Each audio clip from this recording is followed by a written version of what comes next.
are ya? I hope you're having a great day.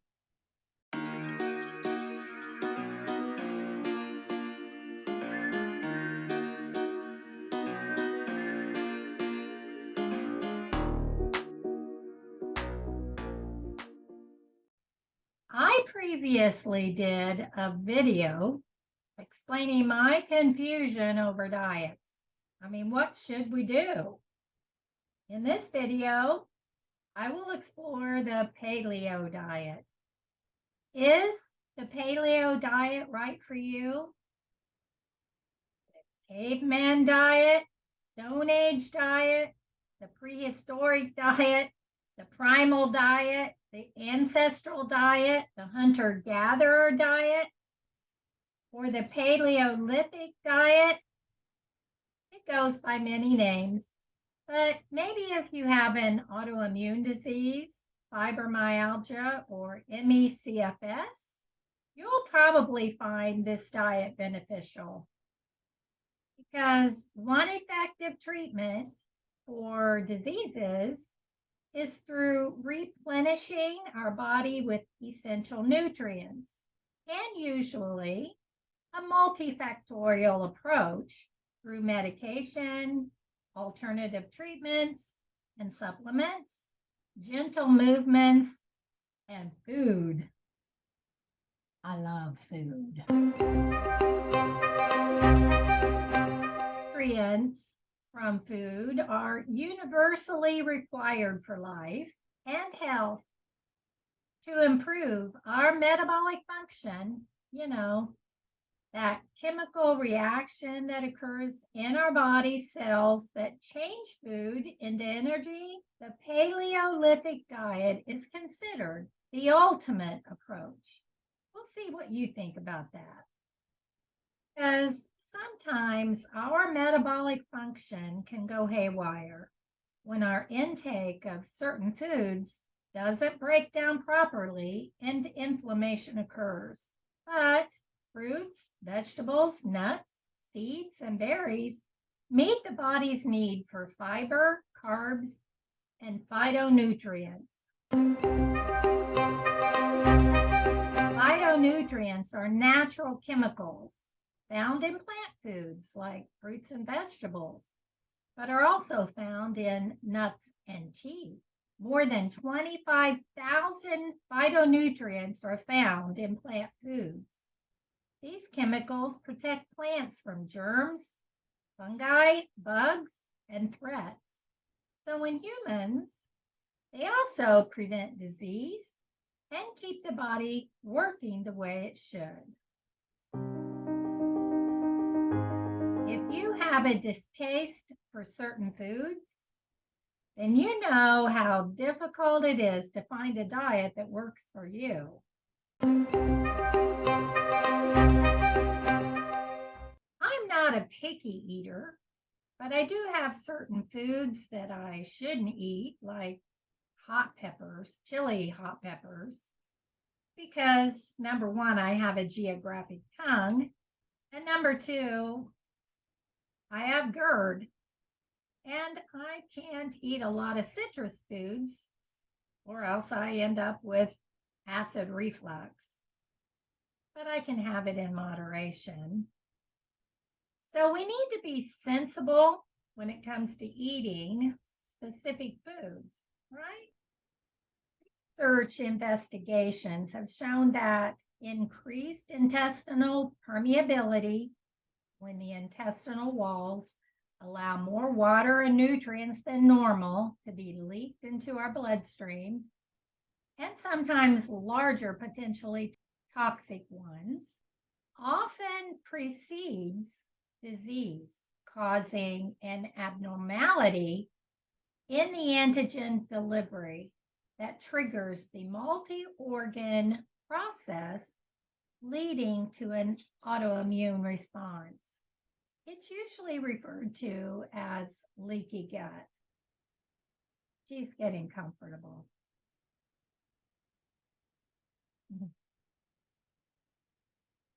According to Dr. Fasano's research, once gluten is removed from the diet, The intestine resumes its baseline barrier function.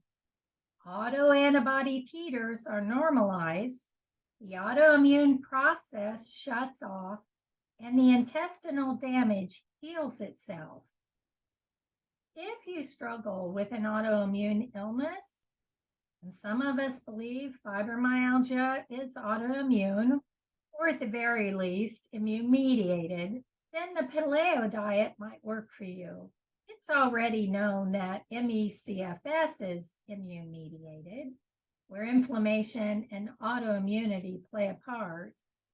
Studies reveal several biomarkers of inflammation and a sustained immune response in the blood of ME/CFS patients. In fibromyalgia, the symptoms resemble autoimmune diseases, but it isn't classified as autoimmune yet. But there is evidence of autoimmunity because nerve structures are sometimes damaged in fibromyalgia. But research is ongoing, so we'll just have to wait and see.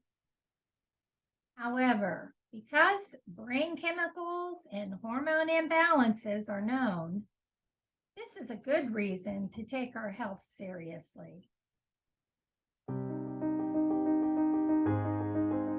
paleo diet is similar to the autoimmune protocol diet. The paleo diet includes fruits, vegetables, meat, fish, nuts, and eggs, and excludes grains, pulses, and dairy products.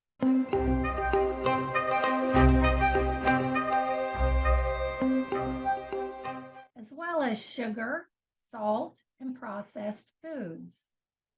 According to one study, researchers stated that the paleo diet received a diet quality index score much higher than the reference value. But they also stated that the consumption of red meat, eggs, poultry, fish, and seafood, potatoes, nuts, and olive oil were not favorable. And I don't get that, which contradicts what others say. And so that's what I'm talking about, the confusion. You just have to do your best. Still, it received high marks as a good way of eating, just the same. It dominates as a healthy diet. I think the most important thing to consider might be the cost. Some of these foods can be somewhat expensive, but when you feel like crap all the time, it might be worth the expense.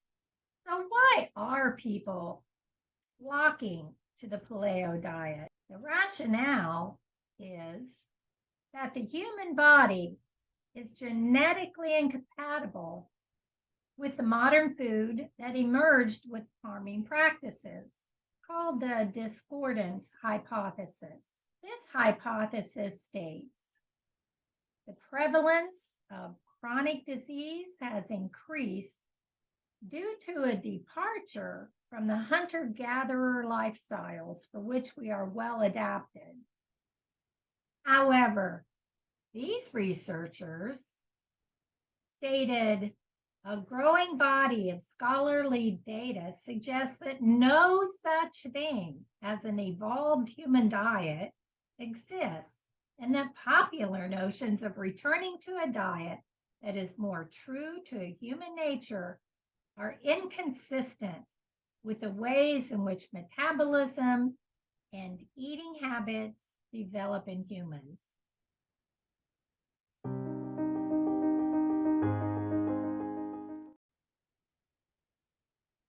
These authors stated the field of medicine has largely focused on the proximate or mechanistic causes of many chronic diseases. However, an evolutionary perspective explores why we are vulnerable to disease in the first place, and they're referring to the paleo diet. These researchers stated that the result of this diet can give you more energy to get things done, resulting in more physical activity and good nutritional behaviors.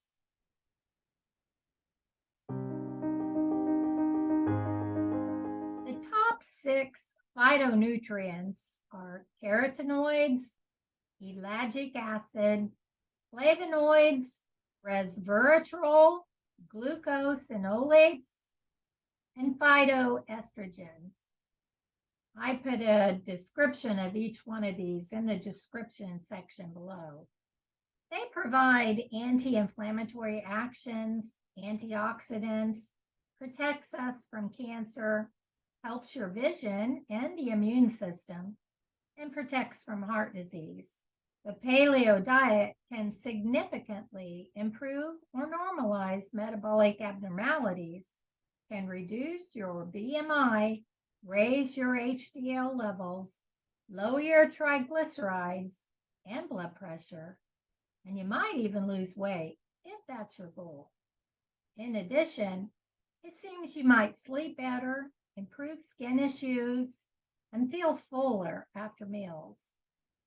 Let me just put a plug in for a good paleo diet book by Lauren Cordain. Her views on paleo are described in the literature too. The link is below. So, what you can't eat: no gluten, no sugar, no legumes, no processed food, no dairy, no added salt, no alcohol or coffee, if you're going to follow a strict paleo diet. You guys know I love butter. But look at what my husband picked up for me at the grocery store. That says buttery flavor. That stuff tastes amazing. I mean, it's really good. I'm sold. On the strict paleo diet, people don't add extra salt, but like any diet, you may have to modify it according to your dietary needs. I need the salt because I have neurocardiogenic syncope, and without salt, I get dizzy and lightheaded. I have to drink a lot of water throughout the day. But if you have high blood pressure, the amount of salt probably should be limited according to what your doctor is telling you. Trust me when I say, not giving up coffee. It's okay to make exceptions to diets, you guys. What do you think? I mean, you have to be gentle to yourself, be kind to yourself. Guilt is not allowed.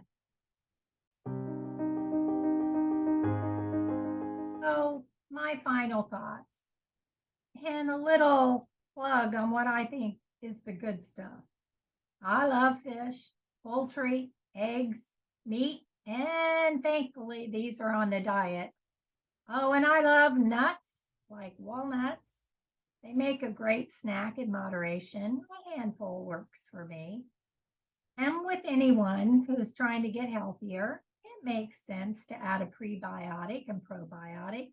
So that's my plan for 2023.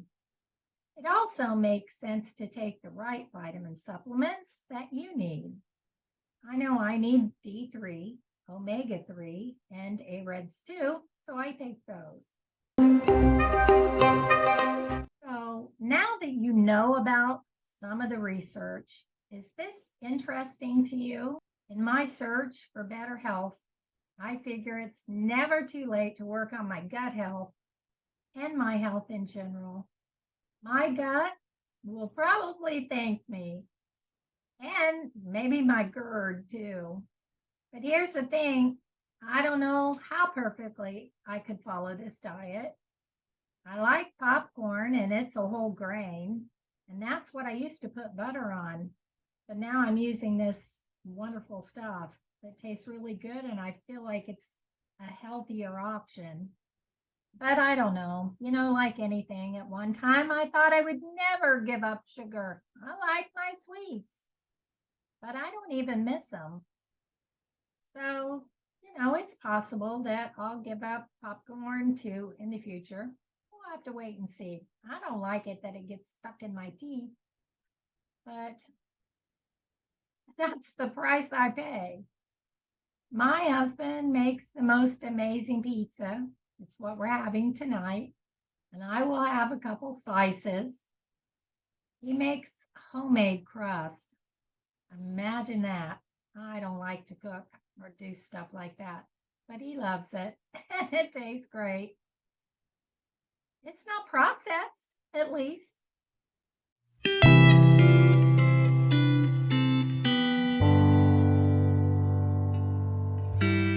What do you think about all this?